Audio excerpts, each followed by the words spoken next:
Welcome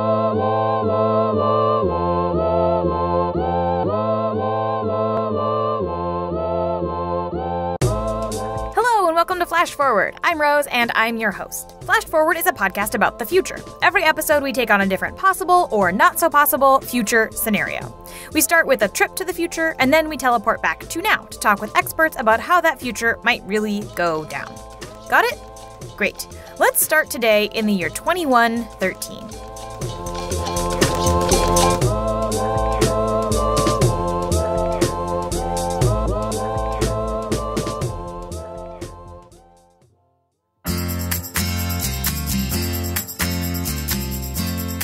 Hello and welcome to The New Q, a show all about barbecue in this brave new meatless world.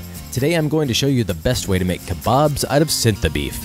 Now when I was growing up, every weekend was barbecue weekend. We'd fire up the grill and throw on some juicy steaks, burgers, hot dogs. With my family, it was all about the meat. So when meat was banned a few years ago, we were really at a loss for what to do. Well, worry no more, my friends, I'm here for you. I'm going to teach you how to make a delicious meal with a lot of those same flavors that you might be missing. First, we're going to make a twist on the BLT sandwich, but instead of bacon, we'll use seitan. Then I'll show you how to grill up lentil burgers that will fool even your most carnivorous uncle. And to round out the whole thing, a cheeseless cheesecake to die for. Stick around and let me help you bring back that cookout weekend feeling, no meat required.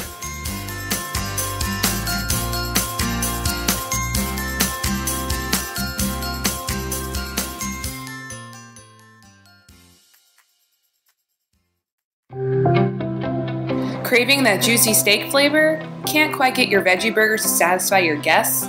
No need to suffer through endless veggie plates and dry fake meat any longer. Add Cinna The Beef to your cart and reclaim your favorite recipes. Cinna The Beef is made from all natural lab-grown cow cells.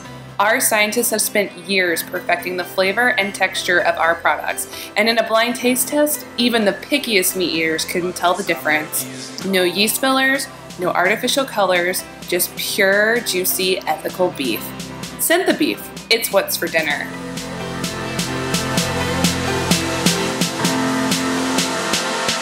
But the summer is gone. Hello, and welcome to the United States Department of Agriculture Meat Product Reporting Hotline. As of January 1st, 2099, all meat and dairy products are not permitted for consumption or distribution. Remember, all tips are completely anonymous. If you have information about a business selling meat products, press 1. If you have information about an individual selling meat products, press 2. If you have information about an individual hunting animals, press 3. If you have information about an individual importing or exporting meat products, press 4. For all other inquiries, or to get more information about the new regulations on meat and dairy products, press 5.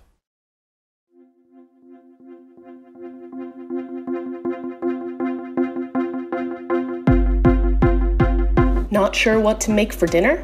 Stumped now that you can't grill up those burgers and steaks? Come on down to Millaways, Colorado's finest vegan restaurant. Our chefs are constantly preparing incredible meals to delight and surprise your taste buds. And now, Millaways is offering free cooking classes when you eat dinner here twice. Learn how to replicate our signature dishes at home, and more from our award-winning chefs. Millaways, clean your conscience and your plate.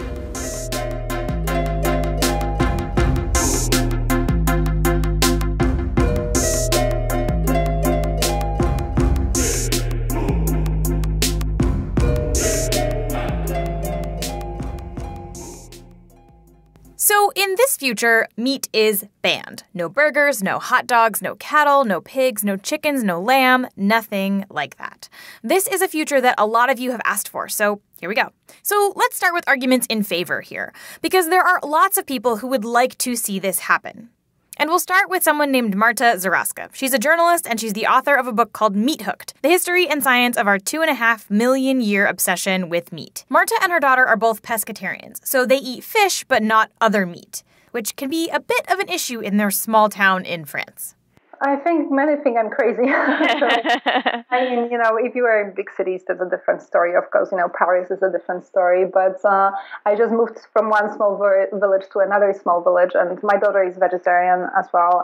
She's only 4, so it's kind of our vegetarian by force, by parental choice, I guess. But now she's changing school to another new village school, and I'm trying to convince the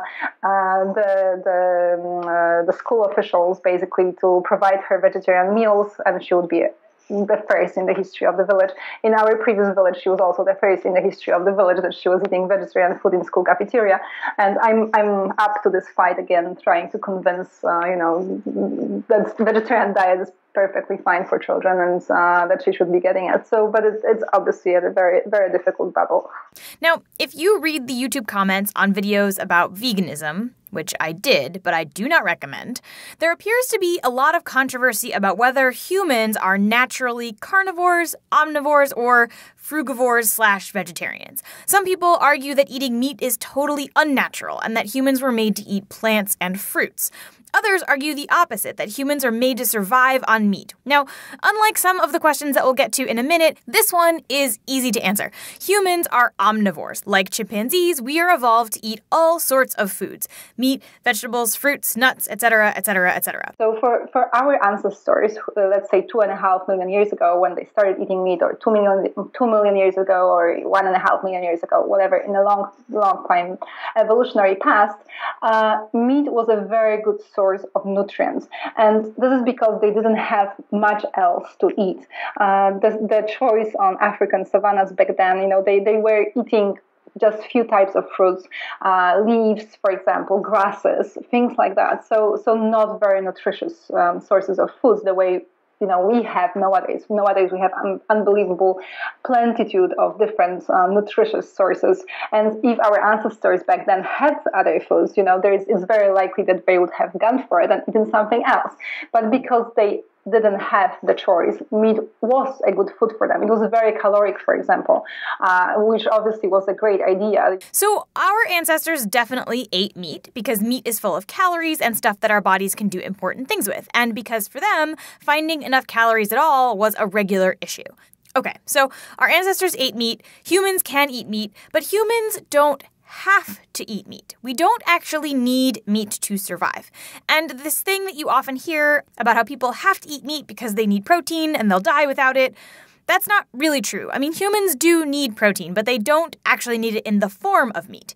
And most people are already getting way more protein than they actually need. The most important thing to realize about protein is that in developed countries, we eat more protein than needed, about twice as much as actually our bodies need. So we are nowhere close to needing to be worried about protein. It's actually extremely difficult not to have enough protein if you are eating enough calories.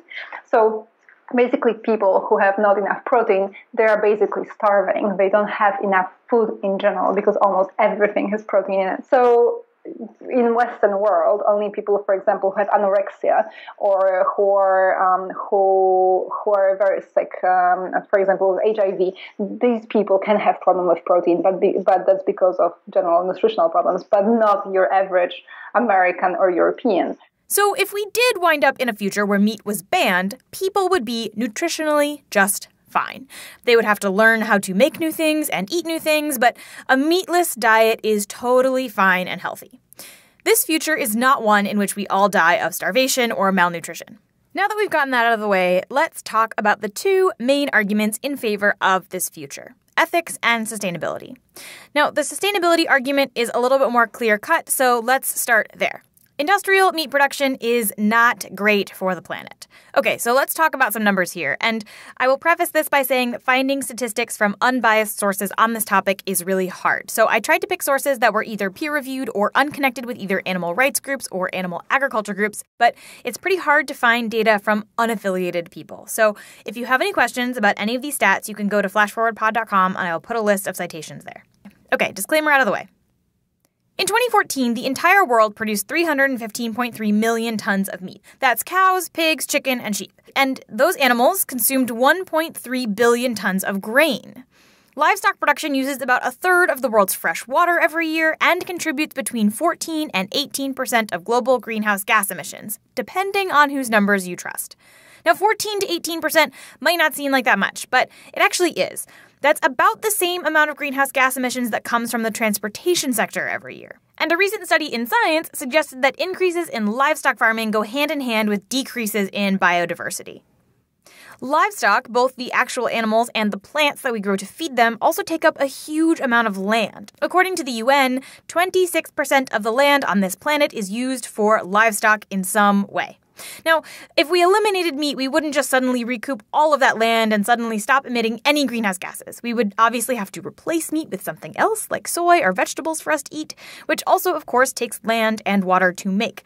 But they take less land and less water and less of almost everything. We do have to eat. So unless you just stop eating and starve yourself, there will be some, environmental impacts of your diet because everything has environmental impact, but we do need to eat. So eliminating meat consumption and production would definitely reduce greenhouse gas emissions and water and land use. And that land could, if managed properly, return to forests or grasslands or shrubby ecosystems or whatever they were before. But that's a big if.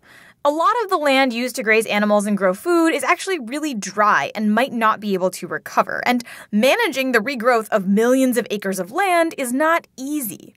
But if we could return all of that land to some kind of non-industrial state, that would be a good thing, both for our climate and for biodiversity. So that's the sustainability argument, and it's a pretty compelling one. The other argument is the ethical one, and this one is a little bit less empirical. Some people who are vegans and vegetarians argue that it is immoral to inflict suffering on other sentient beings.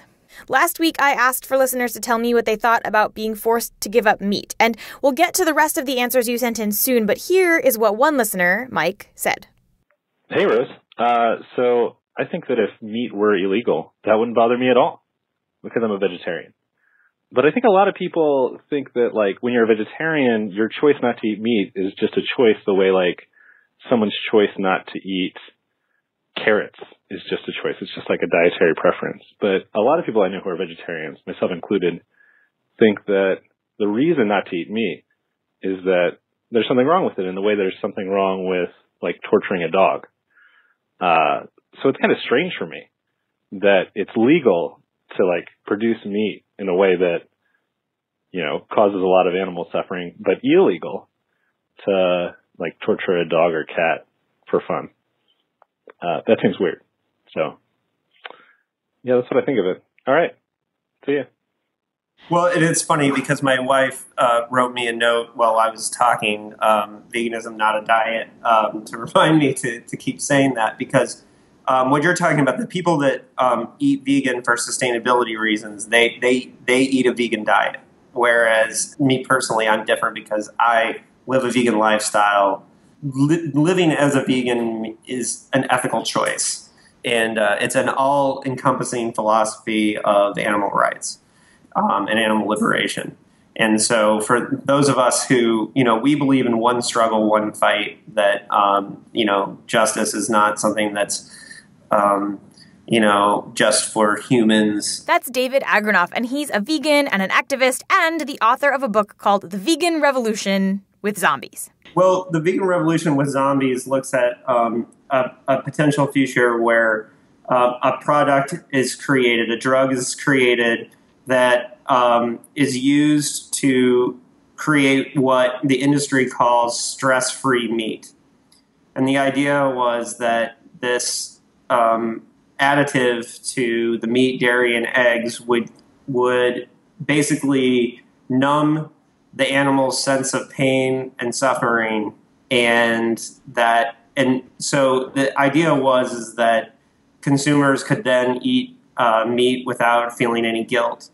And so so what basically happens in the novel is that as a result, once this enters the food supply, basically everyone in the world who isn't vegan becomes a zombie. David's been a vegan for over 20 years, but he says that his decision definitely confused people at first. I'm one of those people that my diet before I was vegan was pretty terrible. I basically lived off Tombstone pizzas and shells or Velveeta shells and cheese. and French fries. And so when I first decided to become vegetarian, my father said to me that I was nuts. And when I told him it was perfectly healthy, he said, yeah, I know that. But for you to be vegetarian is crazy.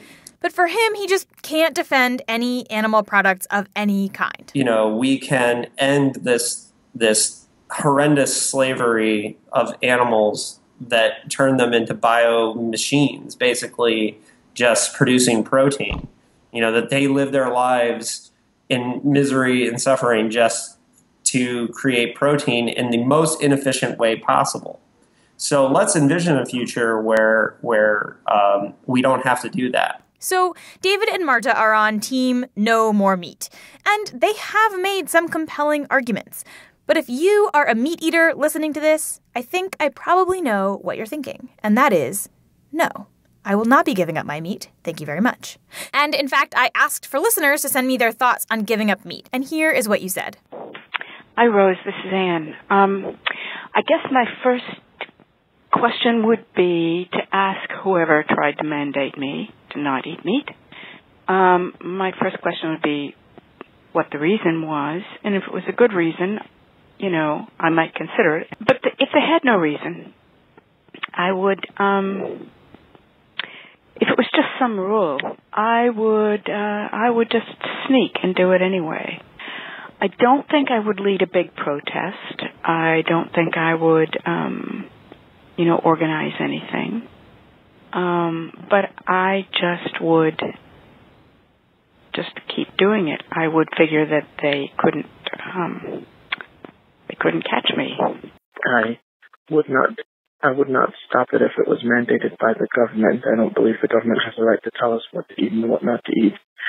Otherwise, what it would take for me personally of my own free will to stop eating meat would be a serious medical emergency or serious medical problem. Hi, Rose. This is Sarah Watson. I'm calling from Cambridge, Massachusetts.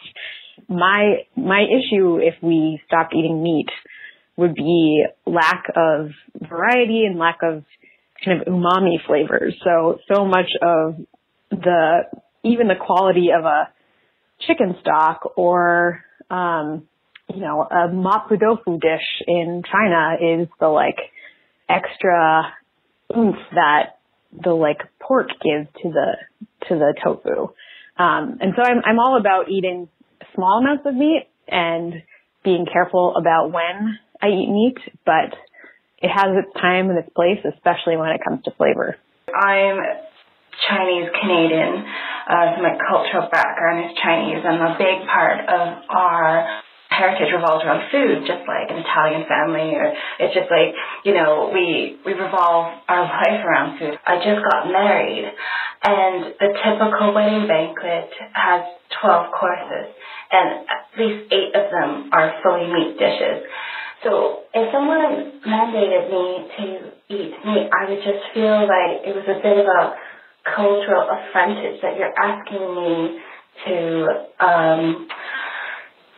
remove myself from my cultural heritage, and it means I'd have to step away from my grandfather and my grandmother and just kind of have a very different relationship with my family, which I'm willing to do. So I get really angry with people who get really indignant about living a meat-free society.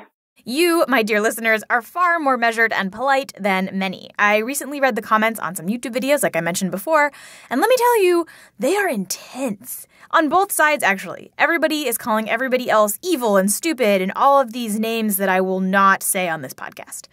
Now, a lot of the vegetarians and vegans that I know and that I've talked to are, I guess, perplexed about why people get so upset and so angry when you try to take meat away from them.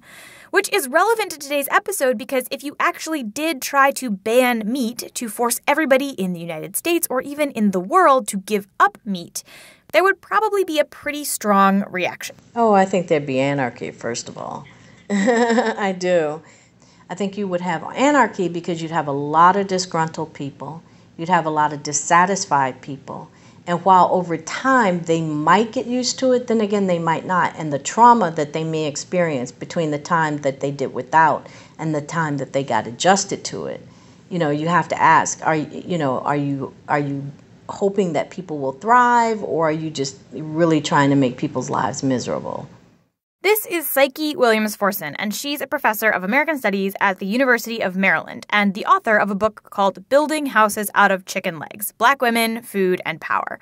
And I called her because her next project is about food shaming and food policing, particularly in communities of color. And because she understands why people react so strongly when you try to take away their food. A long time ago, my mom said, if I don't have chicken on Sunday, I don't feel like my day is complete. This is what she grew up with. It's what she prepared for us. It's the thing that grounds you to home. And in her work, she's really studied the ways that food is central to who we are as people, our identities. Taking all that away, taking away the foods that we know how to make and to eat and that are meaningful to us, is not easy. When we have these conversations, we should not be so sanguine to believe that they are simple. Because you're talking about people, you're talking about people's lives, the way in which people move through this world, the ebb and flows of their lives, the things that matter to them in terms of time, in terms of money, in terms of value, in terms of taste, heritage, culture, memory. There's so many things that get tied into the things that we interact with every day. Food is one of those things. And so I tell people all the time, if you think it's easy, walk into your house and find all your furniture gone. You will feel violated, you'll feel irritated, you'll feel helpless, you'll feel frustrated, you'll be looking for some sort of vindication, all of that. Well, it's the same thing when you tell a person wholesale that you need to get rid of X in your diet. Just wipe it out. Really? That's not a very easy thing to do. Now, this applies to all kinds of foods, not just meat. Certain foods and dishes are really important to people's culture and identity. But in a lot of places, those foods involve meat. In fact, in 2013, President Obama hosted a dinner for 12 Republican senators at this fancy restaurant. And somebody at that dinner ordered a vegetarian meal. But we actually don't know who, because nobody would say. It was kept a complete secret. Because in many Republican states, being a vegetarian is just not something you do. It's not part of the culture. Why is it so important to take away some of the things, ingredients, taste, actual foodstuffs that help people identify with themselves, with their culture, with other aspects of their lives? I'll just give you this very brief example. I gave a talk out in the Midwest along similar lines, and the very next day I had 3 different women had shared with their advisors, totally random, but the information came back to me, that they had stopped eating a particular dish that was very germane to their culture. Because when they went to this Midwestern school, they were told, people out there, you just didn't eat these particular foods and ingredients. And they said they never felt they felt so disconnected from themselves, right? Because they were trying to conform to what someone else had told them that they needed to do in order to survive in that social space. Can you imagine living parts of your life totally disconnected from yourself, while everyone else around you seems to feel perfectly at home, and especially perfectly at home telling you what you should be doing? So for Saiki, it makes total sense that when you tell people, hey, I'm going to take away your food, they react strongly. Now, this doesn't invalidate the argument that vegans and vegetarians make in favor of eliminating meat, but it does help us predict what might happen if some kind of governing body came down and slapped a full ban on meat. This doesn't mean it wouldn't be a good future, but it would be a hard future for us to get to. When we come back, we are going to talk more about that future, what might happen if we did this, and whether or not lab-grown meat could be the way to get there. But first, a quick break.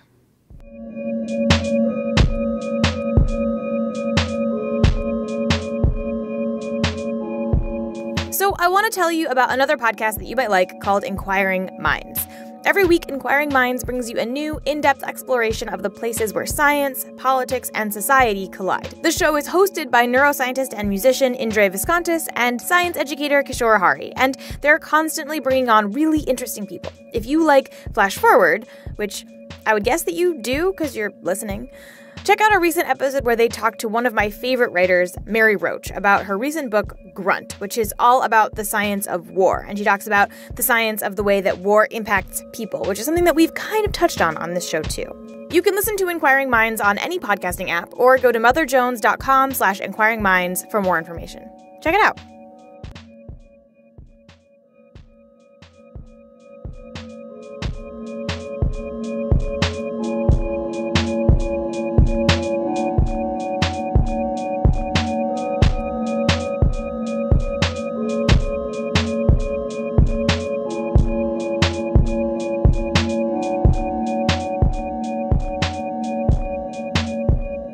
Okay, so this week we're talking about a world without meat, where meat is banned.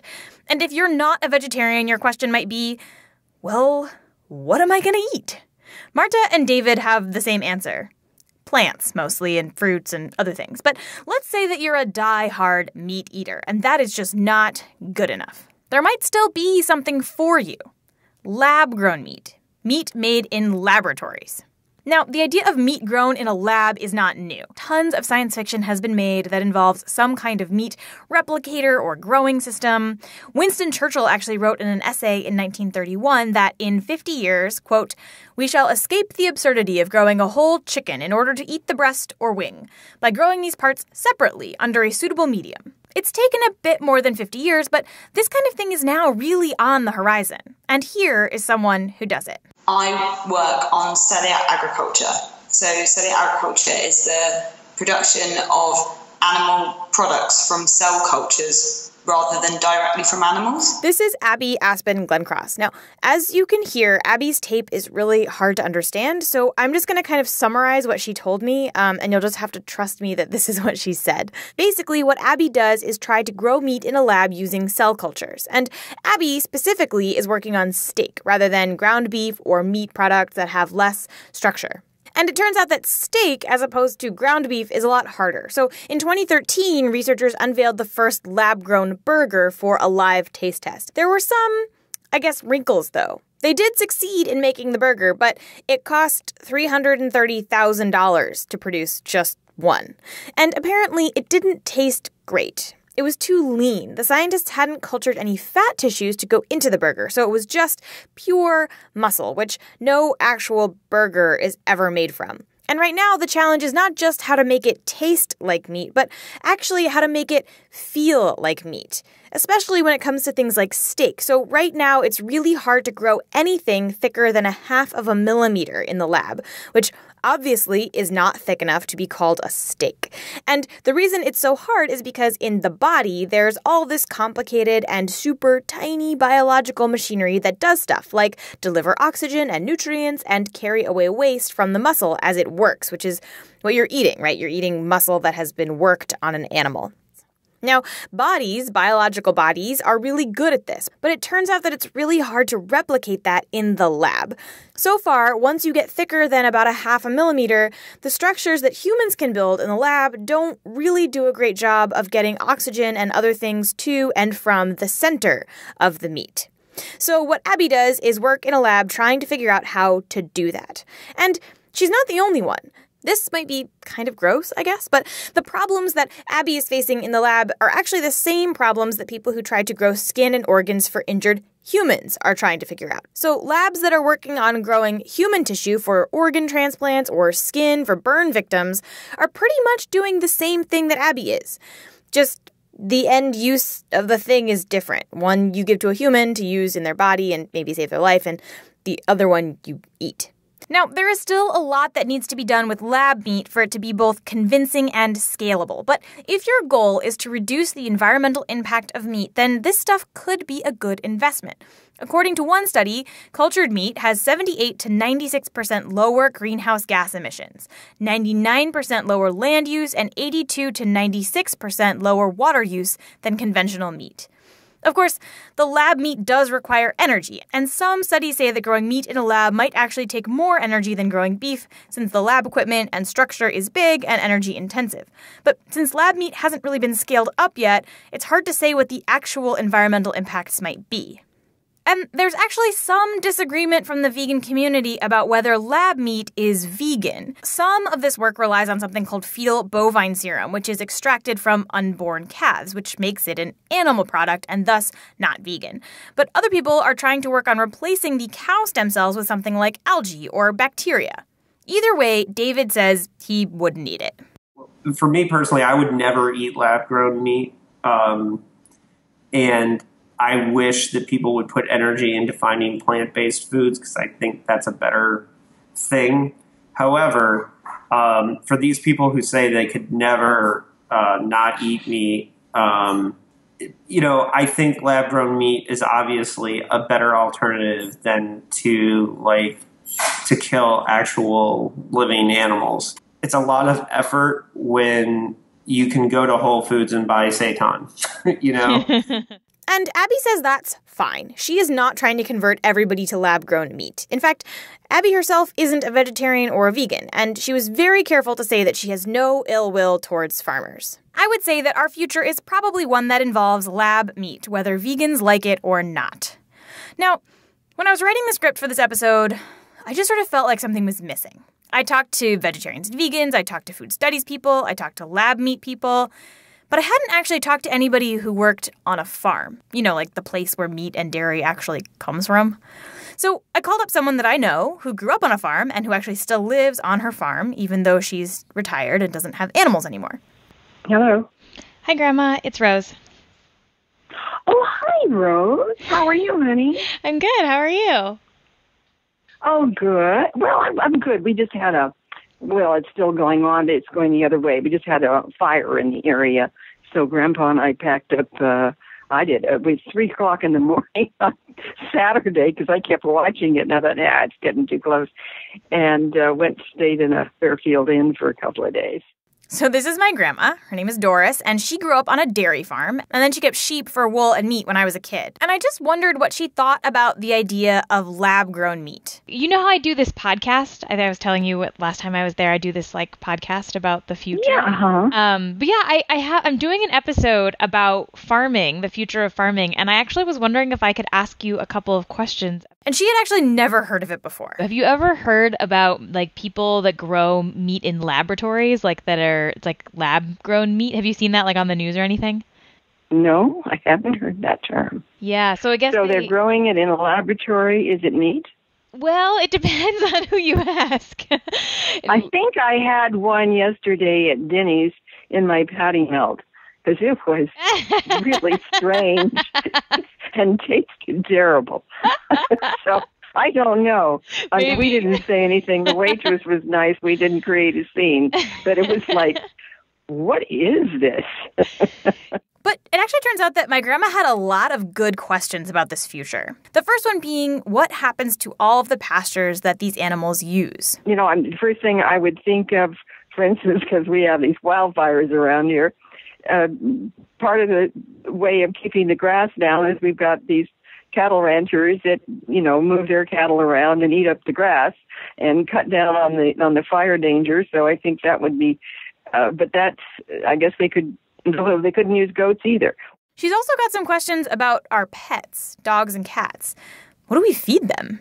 Can they be used in pet food? No. Oh, so you better check with your dog about that one. Yeah. And what about zoo animals? I mean, do tigers in the zoo have to suddenly eat vegan? Of course, she also noted that a lot of people would be out of jobs. I'm just looking at the whole ramification thing and the business, and so then the butchers would be out of business. Yeah. There would be no steakhouses. Correct. They would be the lab meat steak, not real steak. Okay. I see. I don't know.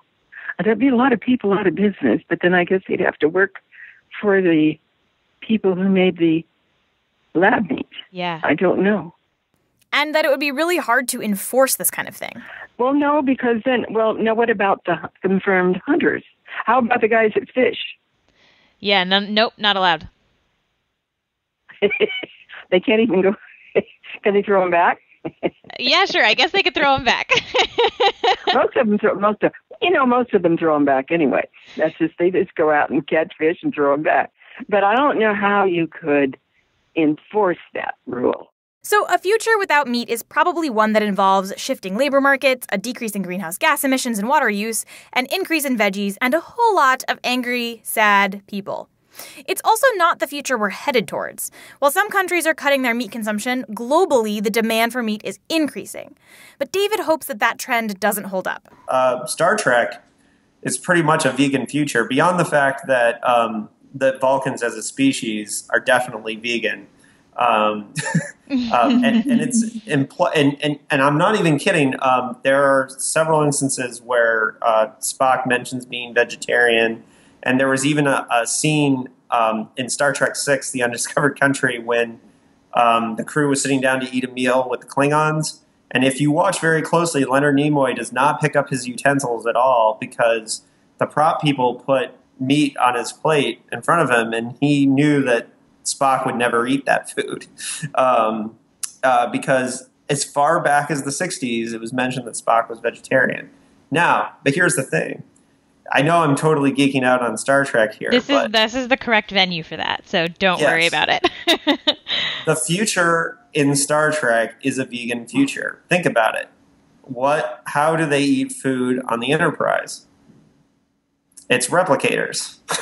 They're not eating actual animals. They're eating replicated foods that are basically pulled out of whatever, atoms, But, I'm geeking out on Star Trek for a reason, they see a future where these things, are a part of the past. They're envisioning a future where these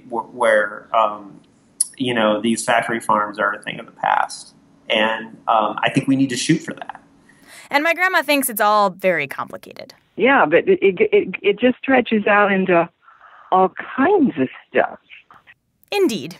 Grandma, indeed.